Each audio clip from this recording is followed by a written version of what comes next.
LiteraCast, o podcast de arte, literatura e cultura. Ei pessoal, aqui é a Larissa, estudante de letras do Cefet-MG, e é com muito prazer que mais um episódio do LiteraCast está na área. E hoje vamos falar sobre música. Não importa o estilo, a música é reconhecida por muitos pesquisadores e especialistas como uma arte que ajuda no desenvolvimento da mente, promove o equilíbrio, proporciona bem-estar, auxilia na concentração e no raciocínio e aguça a curiosidade. São muitos os benefícios que essa arte nos oferece, não é mesmo? E quem não gosta de algum estilo de música? Podemos falar que essa arte é indispensável na vida das pessoas. Por isso, nesse episódio do LiteraCast, trouxemos um convidado muito especial, Thiago Casarim, professor do Cefet-MG, graduado em música. Olá, Thiago, como vai? Conta um pouco pra gente sobre você e sobre sua formação acadêmica. Olá, Larissa. Olá, pessoal do LiteraCast. Tudo bem? Primeiramente, queria agradecer o convite, dizer que é um prazer estar aqui conversando com vocês.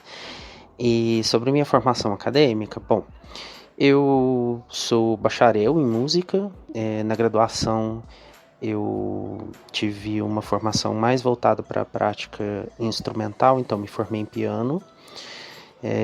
No mestrado e no doutorado, eu acabei continuando a fazer pesquisas sobre música, mas numa perspectiva mais teórica. Então, no meu mestrado, eu fui estudar sobre história da música, fazendo um mestrado em filosofia. Trabalhei muito com o pensamento do Michel Foucault e outros pensadores franceses. E no doutorado, o meu doutorado foi um curso interdisciplinar, num campo de estudo chamado Performances Culturais.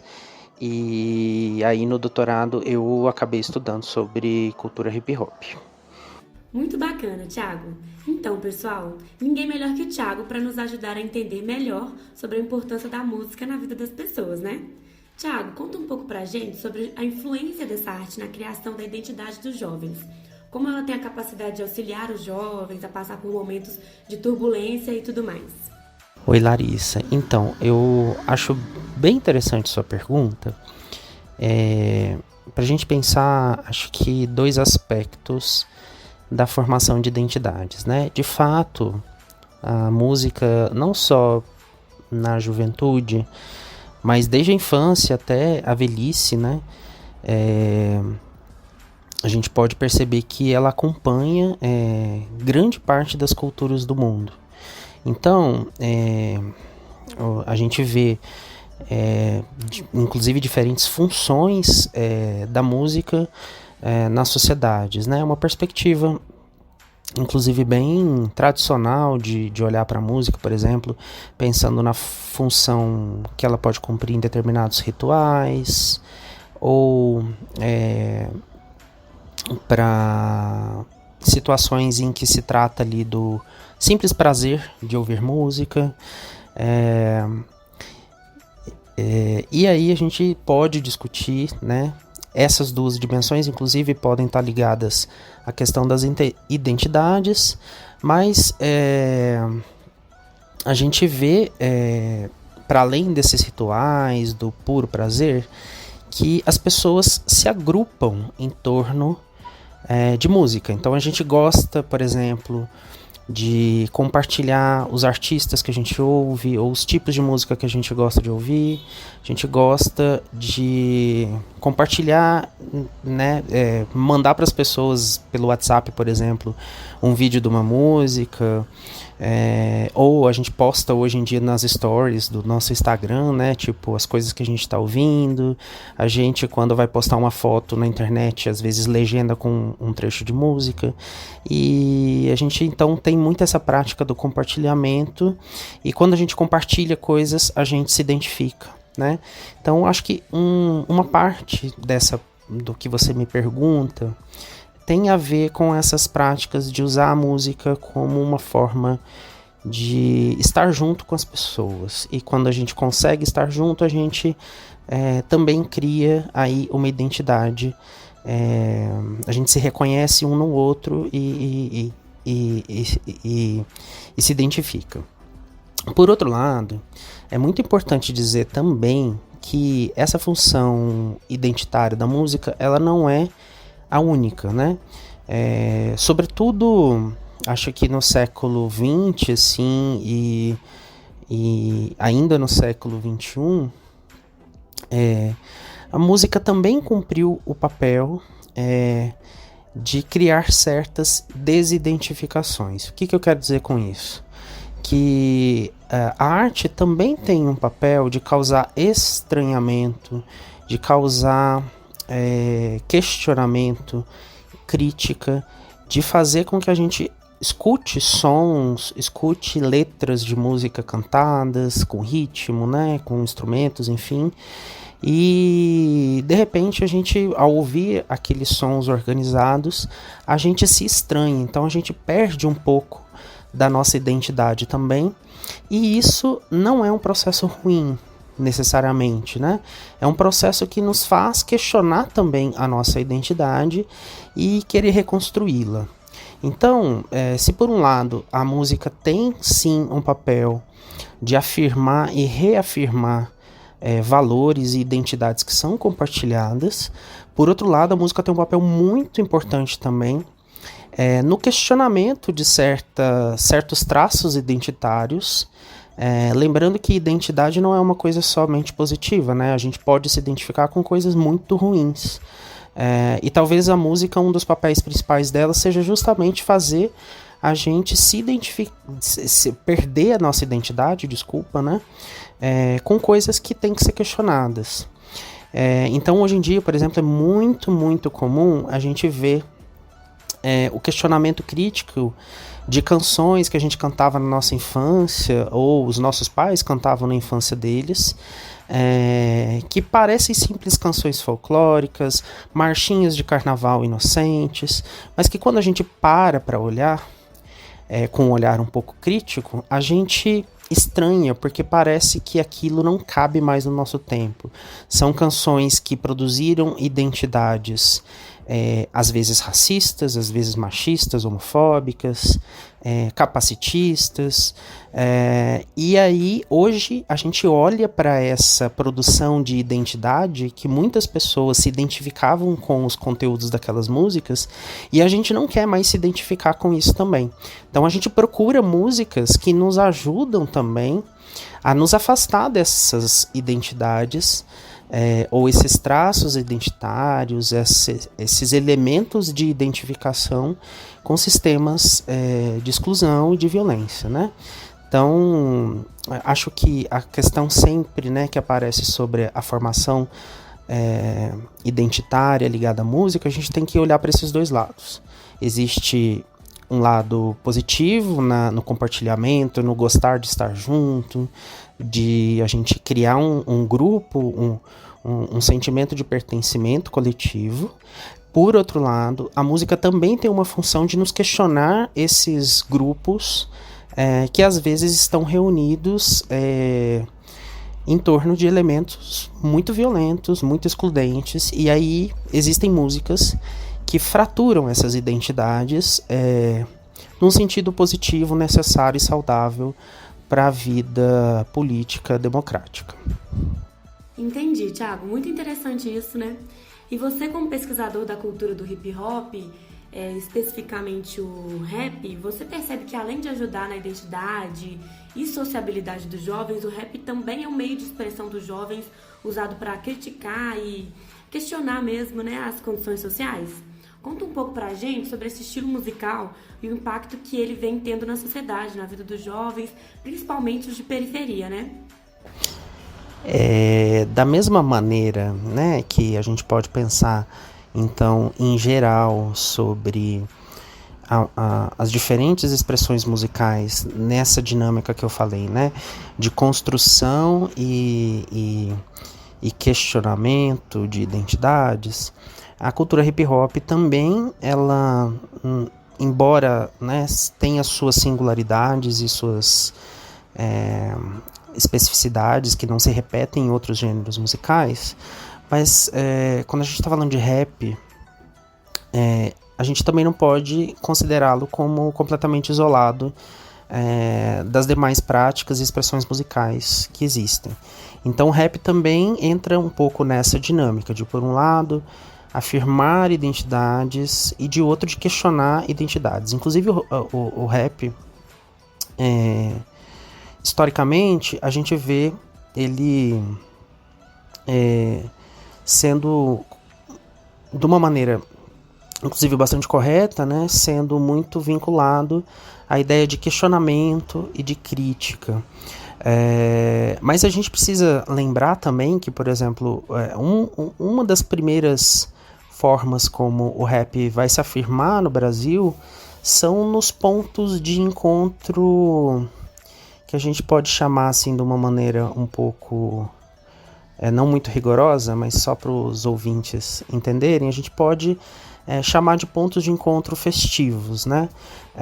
Então a gente vai ver que o rap ele começa a entrar nos bailes black, ele começa a entrar nos pontos em que os b-boys vão começar a fazer os primeiros grupos de dança de rua em São Paulo, em Brasília, Belo Horizonte, Rio de Janeiro, em outros lugares do Brasil também.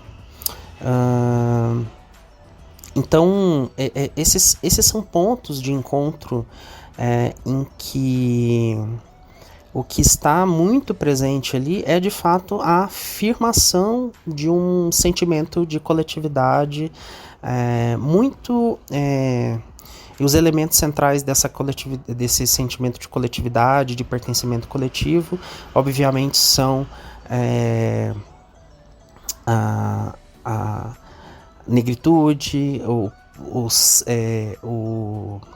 sujeito que mora na periferia, né, o sujeito que mora na periferia da metrópole, sobretudo, né, das metrópoles urbanas brasileiras. Então, é muito importante destacar que o elemento crítico ele não está oposto dentro da cultura hip hop do elemento festivo e do sentimento de pertencimento coletivo. Na outra resposta, eu acho que eu, sem querer, acabei colocando as duas coisas um pouco, talvez, como opostas, né? Esse movimento de autoafirmação de identidade e de questionamento das identidades. Mas, na verdade, na cultura hip hop tem vários autores que falam sobre isso. É uma cultura que não trabalha numa base tão dicotômica, né, quanto outras expressões musicais. Muito bacana, Thiago. E você acredita que a música tem um papel importante na transformação social? Eu acredito que todo gênero musical, e com rap não seria diferente, ele se move entre esses dois polos, né, que eu falei, da afirmação das coisas que existem, dos valores compartilhados e da transformação da crítica, do estranhamento. Se a gente for entender então o rap, né, a gente pode pensar que, de uma maneira geral, o rap pode sim se encaminhar para esse polo, né, da transformação social. Mas a gente tem que entender, e isso é importante situar também nosso ouvinte, para que não pareça que é um problema exclusivo do rap, ou mais grave no rap do que seria em outros gêneros musicais, mas é importante situar que a gente vive num mundo em que a produção de música popular e de música clássica também, né, ela está muito vinculada a sistemas de produção, inclusive em caráter industrial, né, de cultura e entretenimento. Então, também existe uma tradição bem comum, né, assim, bem assentada, já tem uma longa tradição de análise acadêmica, dizendo que a música popular, e a música em geral, todos os produtos de arte, não só música, eles correm sempre o risco de estar submetidos aos ditames econômicos, né? Então, o rap, eu acho que ele se move nessa tensão entre se ver também como uma atividade econômica que inevitavelmente vai entrar na lógica dos produtos culturais em geral, e por outro lado uma tentativa de levar adiante mensagens e criar estruturas inclusive econômicas, né, que tentem minimamente romper com essa lógica da música de massa, que segue uma lógica de produção, circulação, consumo, fruição capitalista, né? Então, acho que o rap tem esse potencial e concretiza isso, assim como as demais expressões da cultura hip hop, mas é importante também observar que existem outros elementos que inclusive jogam contra esse potencial de transformação social. Mas eu quero ressaltar que isso não é um defeito do rap, da cultura hip hop. Esse é um dilema de todos os gêneros musicais e expressões culturais da atualidade, num mundo em que a gente é guiado por uma lógica econômica capitalista. Muito interessante, né? A gente está chegando ao fim de mais um episódio do LiteraCast e a gente agradece muito a sua participação, Thiago. Eu que agradeço mais uma vez, Larissa, a oportunidade de participar, e também quero me colocar à disposição aí dos docentes, técnicos, estudantes do Cefet, comunidade externa, dizer que aqui no Cefet eu também desenvolvo alguns projetos, sobretudo de pesquisa, envolvendo cultura hip hop e música, e quem tiver interesse é só entrar em contato aí com a gente que a gente passa mais informações, tá bom? Um abraço para todos os ouvintes e até uma próxima oportunidade. Oi pessoal, aqui quem fala é o extensionista Elder e venho apresentar para vocês o resultado de uma pesquisa com as alunas da educação básica. A intenção dessa pesquisa era dialogar com as alunas sobre o motivo da nossa produção, música. Então, Gabriele, qual o seu estilo de música preferido? Meu estilo musical preferido é o pop, pois além de ser envolvente, ele possui uma grande diversidade de gostos e cada música tem uma característica própria. Em que situações do seu dia a dia você mais gosta de ouvir música? Gosto de ouvir música quando estou sem fazer nada e também quando estou fazendo alguma tarefa para descontrair. E o que você sabe sobre a música brasileira?